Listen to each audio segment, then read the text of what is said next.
Hi everyone, this is knowledge topper और आज की इस वीडियो में हम डिस्कस करने वाले हैं कि जेंडर स्टडीज़ क्या होती हैं। काफ़ी सारे स्टूडेंट्स ने मुझसे रिक्वेस्ट भी की थी इस पर्टिकुलर टॉपिक पे और ये हमारी जो है वो लिस्ट में भी था ये टॉपिक। तो उन लोगों के लिए भी है जिन्होंने रिक्वेस्ट की थी, जो मैंने वीडियो बनाई थी एंथ्रोपोलॉजी में। ठीक है। तो देखिए, सबसे पहले तो मैं आपको हर दफ़ा यही कहता हूँ कि अगर आपको कुछ भी चीज़ समझ में ना आए तो उन उन जो वर्ड्स हैं, जो टर्म है, जो आप समझ रहे हैं, उसको ब्रेक कर दिया करें। जैसे कि यहाँ पे लिखा है जेंडर स्टडीज़, ठीक है ना। अब यानी कि इससे क्या पता चलता है कि हम जेंडर के बारे में स्टडी करेंगे। ठीक है। अब इसको थोड़ा ब्रॉडर टर्म में ले जाते हैं, आसानी के साथ समझाऊंगा आपको। ठीक है। जेंडर स्टडी को समझने से पहले आपको ये चीज़ मालूम होनी चाहिए कि जेंडर और सेक्स में क्या डिफरेंस होता है। आधे से ज़्यादा लोगों को ये चीज़ नहीं पता होती, ठीक है ना, और इसी में कंफ्यूज हो जाते हैं। तो देखें, मैं आपको एक छोटा सा एक तरीका बताता हूँ इसको आइडेंटिफाई करने का कि जेंडर और सेक्स में जो है वो क्या डिफरेंस होता है। फिर मैं आपको आसानी से इसको समझा दूंगा और आपके समझ में भी आ जाएगा। देखें, अ, अगर मैं आपसे पूछूं कि आपका सेक्स क्या है, तो या तो आप बोलेंगे कि मैं मेल हूँ या आप बोलेंगे कि मैं फीमेल हूँ, ठीक है ना। और अगर मैं आपसे पूछूं कि आपका जेंडर क्या है, तो आप बोलेंगे मैं मेल हूँ, या मैं आप बोलेंगे कि मैं फीमेल हूँ, ठीक है। तो किस बेसिस पे आप ये बता रहे हैं कि अगर मैं आपसे सेक्स का पूछ रहा हूँ तो आप किस बेसिस पे बता रहे हैं, और अगर मैं आपसे जेंडर का पूछ रहा हूँ तो आप किस बेसिस पे बता रहे हैं, ये किसी को नहीं मालूम होता।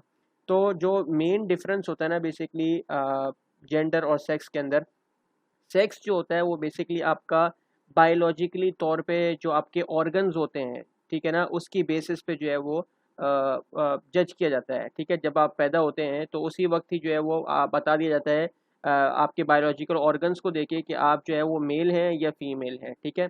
या आप जब थोड़े से बड़े होते हैं तो अगर आपकी दाढ़ी के ऊपर आपकी आपके फेस के ऊपर जो है वो बेयर्ड आती है, मूछें होती हैं, तो वो एक बायोलॉजिकल जो है ना, आप कह सकते हैं कि आपके जो बायोलॉजिकल फीचर की वजह से आपको एक पर्टिकुलर जो है वो कैटेगरी में डाला जाता है, आप मेल हैं या आप फीमेल हैं। तो अगर हम बात करें इसी तरीके से वुमेन की, तो उनके कुछ और मज़ीद जो है फीचर्स होते हैं। तो ये सब जो है वो बायोलॉजिकली अगर आपके ऑर्गन्स की बेसिस पे अगर हम बात करें, तो उस पर्सपेक्टिव से अगर हम बात कर रहे हैं तो मैं ये कह सकता हूँ कि ये बंदा मेल है या ये बंदी जो है वो फीमेल है। ठीक है ना। यानी कि जो मेन इसका पर्सपेक्टिव है वो बायोलॉजी से रिलेटेड होता है, सेक्स का। ठीक है। तो अगर हम बात करें जेंडर की, जेंडर का अगर मैं कोई आपसे पूछता हूँ कि आप जो है वो आप ये क्यों कह रहे हैं कि मैं मेल हूँ और आप ये क्यों कह रही हैं कि मैं फीमेल हूँ, किस बेसिस पे कह रही हैं आप, तो वो ये बेसिस होती हैं कि सोसाइटी के अंदर आपकी क्या रोल्स हैं, क्या रिस्पॉन्सिबिलिटीज़ हैं, आपकी क्या आइडेंटिटी है, आपकी क्या रिप्रेजेंटेशन है। ठीक है ना। तो बेसिकली उस बेसिस पे जो है वो आप जेंडर को सेलेक्ट करते हैं कि मैं मेल हूँ या मैं फीमेल हूँ। जैसे कि अगर मैं एक एग्जांपल लेता हूँ कि आप देखते हैं कि पास्ट में जो है वो लोगों का ये पर्सपेक्टिव होता था कि अगर कोई घर में काम कर रहा है, मतलब एक हाउस होल्ड जो है वो संभाल रहा है, तो उसको कहा जाता था कि ये जो है वो फीमेल है। अब इसके बहुत सारे पर्सपेक्टिव होते हैं, पर्सपेक्टिव हो सकते हैं, और आप जो है वो जेंडर को डिफरेंट डिफरेंट आइडेंटिटी मार्कर्स की बेसिस पे जो है वो आप इसको आइडेंटिफाई कर सकते हैं कि ये मेल है या फीमेल है। मैं जस्ट एक एग्जांपल ले रहा हूँ कि पहले का पर्सपेक्टिव बता रहा हूँ आपको। या कोई बंदा अगर बाहर कमाने के लिए जाता था, ठीक है ना, तो वो क्या कहा जाता है कि ये मेल है। ये जस्ट एक जो है वो एग्जांपल के तौर पे आपको समझा रहा हूँ। तो इस बेसिस पे और कई वजूहात होती है उनकी बेसिस पे, लेकिन अब जो है वक्त के साथ साथ जो है सब चीज़ें डिफरेंट हो चुकी हैं। ठीक है ना। अब जो है वो जो वुमेन होती है वो भी बाहर जो है वो काम करने जाती हैं, फीमेल जो होती हैं वो भी बाहर जो है वो काम होती है, कमाई के लिए जाती हैं, और मैन भी कमाई करते हैं। तो डिफरेंट डिफरेंट सोसाइटीज़ के अंदर ये सब चीज़ें जो है वो मुख्तलिफ होती हैं। फॉर एग्जांपल अगर मैं यहाँ पर अगर बात करूँ जेंडर स्टडी की, तो अब आपको समझ में आएगा आहिस्ता आहिस्ता। तो उस बेसिस पे बेसिकली जो मैं अभी आपको बता रहा था कि उस बेसिस पे जो है वो हम आइडेंटिफाई करते हैं कि ये मेल है या फीमेल है, इन टर्म्स के कल्चर, आपके आपकी सोशल रिप्रेजेंटेशन, आपकी सोशल आइडेंटिटी। ठीक है ना। उसकी बेसिस पे आप बताते हैं कि ये मेल है या ये फीमेल है। और अगर आपसे कोई पूछता है कि आपका सेक्स क्या है, तो आप जो है वो बेसिकली अपनी बायोलॉजिकल ऑर्गन्स के बेसिस पे बताते हैं कि मैं मेल हूँ या मैं फीमेल हूँ। ठीक है। तो ये एक वाज़े फ़र्क जो है वो मैंने आपको बता दिया है मेल और फीमेल का, सॉरी सेक्स का और जेंडर का। ठीक है।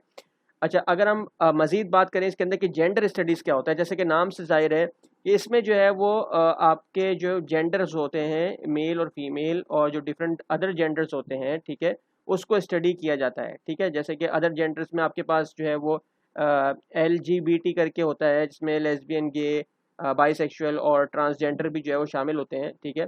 तो ये सब भी इसके अंदर स्टडी किए जाते हैं, यानी मुख्तलिफ जेंडर को स्टडी किया जाता है।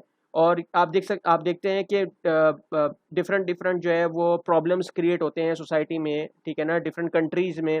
जैसे कि फेमिनिज्म हो गया, या कि ख़वातीन की वुमन एम्पावरमेंट हो गया, या बहुत सारी जगहों पे इनइक्वालिटीज़ होती हैं, डिस्क्रिमिनेशन होता है, ठीक है ना। जैसे कि अगर मिसाल के तौर पे मैं बात करूँ कि वर्क प्लेस जहाँ पे बिजनेस पे आप किसी कंपनी में काम करते हैं, तो वहाँ पे ऐसा होता है कि इनइक्वालिटी होती है, डिस्क्रिमिनेशन होता है कि नंबर ऑफ जो नंबर ऑफ आप कह सकते हैं एम्प्लॉयज़ ज़्यादातर या तो वो फीमेल हैं या वो मेल हैं, तो या ज़्यादातर मेल हैं या कम जो है वो फीमेल हैं। तो ये इनइक्वालिटी जो है वो चलती है, और प्रमोशन जो है वो ज़्यादातर जो है वो फीमेल को मिल रहा होता है या मेल को मिल रहा होता है, या ज़्यादातर मेल को मिल रहा होता है और ज़्यादातर फीमेल को मिल रहा होता है। तो ये डिस्क्रिमिनेशन भी होती है, इनइक्वालिटी भी होती है, ठीक है ना।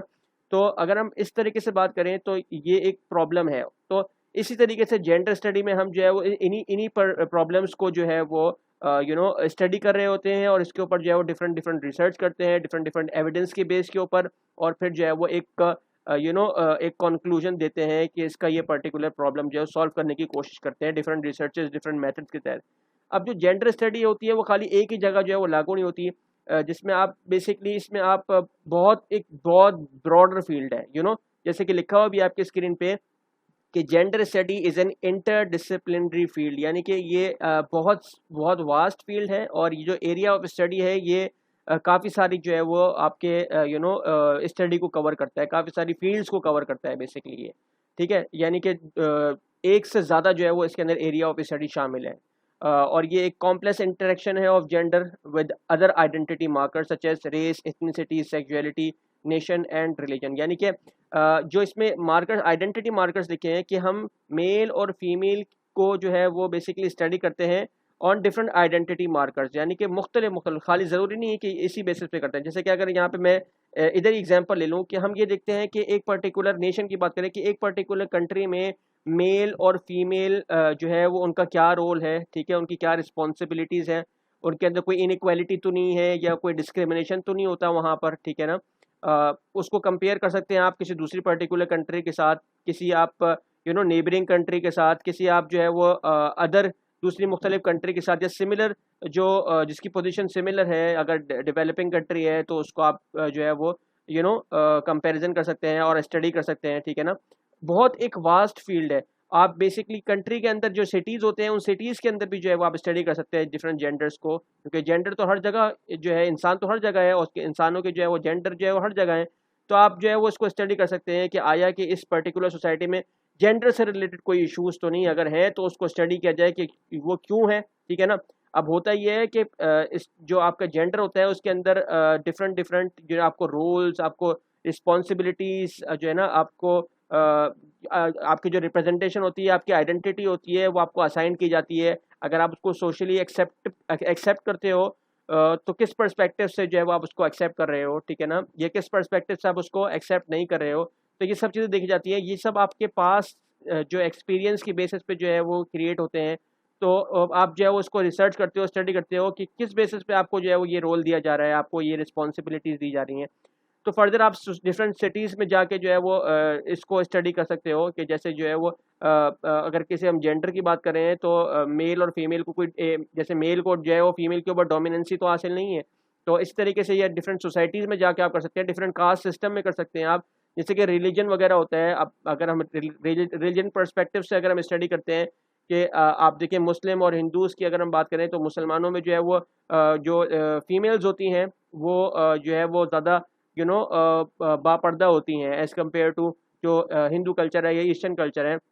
वहाँ पे जो है वो लोगों को खुला माहौल है। तो ये बेसिकली ईस्टर्न और वेस्टर्न कल्चर, और इस तरीके से जो आप डिफरेंट पर्सपेक्टिव से जो है वो आप इसको लेके चल सकते हैं कि जो जेंडर स्टडीज़ है बेसिकली जो मेल और फीमेल हैं उनको कितनी फ़ोक़त हासिल है। जैसे कि अगर हम मुस्लिम की बात करें तो फीमेल का एक प्रॉपर जो है वो रोल है, उसकी एक एक स्टेटस है प्रॉपर। और अगर हम बात करें डिफरेंट अदर कंट्रीज़ की या डिफरेंट अदर रिलीजन की बात कर रहे हैं हम बेसिकली इधर, तो डिफरेंट रिलीजन के अंदर जो है वो क्या जो है वो रोल है फीमेल का, उसको क्या स्टेटस दिया हुआ है सोसाइटी ने। तो इस तरीके से आप डिफरेंट डिफरेंट पर्सपेक्टिव से जो है वो जेंडर को स्टडी कर सकते हो, और डिफरेंट डिफरेंट पर्सपेक्टिव बहुत सारे हैं। जैसे मैंने वर्क प्लेस का बताया, आपकी इनकम होती है, ठीक है, कि फीमेल को कितनी इनकम दी जा रही है, मेल को कितनी दी जा रही है। इसी तरीके से जो आप देखते हैं कि जो प्रॉब्लम्स होते हैं सोसाइटी के अंदर, जैसे कि ये जो आजकल फेमिनिज्म हो गया, और वुमेन एम्पावरमेंट से रिलेटेड जो है वो इश्यूज होते हैं, तो ये सब चीज़ें जो है वो जेंडर स्टडीज़ में जो है वो स्टडी की जाती हैं। और फिर उनको जो है वो डिफरेंट थ्योरीज के पर्सपेक्टिव से देखा जाता है, डिफरेंट रिसर्चेस के पर्सपेक्टिव से उसको जो है वो एग्जामिन किया जाता है, और फिर उसका जो है वो एक उन प्रॉब्लम्स को जो है वो फाइंड करने की कोशिश की जाती है, और उनका सॉल्यूशन देने की जो है वो कोशिश की जाती है, कि उसका जो जो भी पर्टिकुलर प्रॉब्लम है, कोई इनइक्वालिटी है, कोई डिस्क्रिमिनेशन अगर है, या कोई भी सोशल जस्टिस नहीं हो पा रहा है आपस में दोनों जेंडर के बीच में या डिफरेंट जेंडर्स के बीच में, तो किस तरीके से इसको जो है वो सॉल्व किया जाए। तो ये सब चीज़ें जो है वो जेंडर स्टडी में जो है वो स्टडी की जाती हैं। तो ये था जनाब आज का टॉपिक। उम्मीद है आपको आज का जो टॉपिक है वो पसंद आया होगा। आज जो मैंने समझाया आपको जेंडर स्टडीज़ के बारे में, अगर आया है तो हमारे चैनल और पेज नॉलेज टॉपर को ज़रूर सब्सक्राइब कीजिएगा। इंशाल्लाह अगली वीडियो में और मज़ीद टॉपिक्स के साथ हाजिर होंगे। अपना बहुत ख्याल रखिएगा। अल्लाह हाफिज़।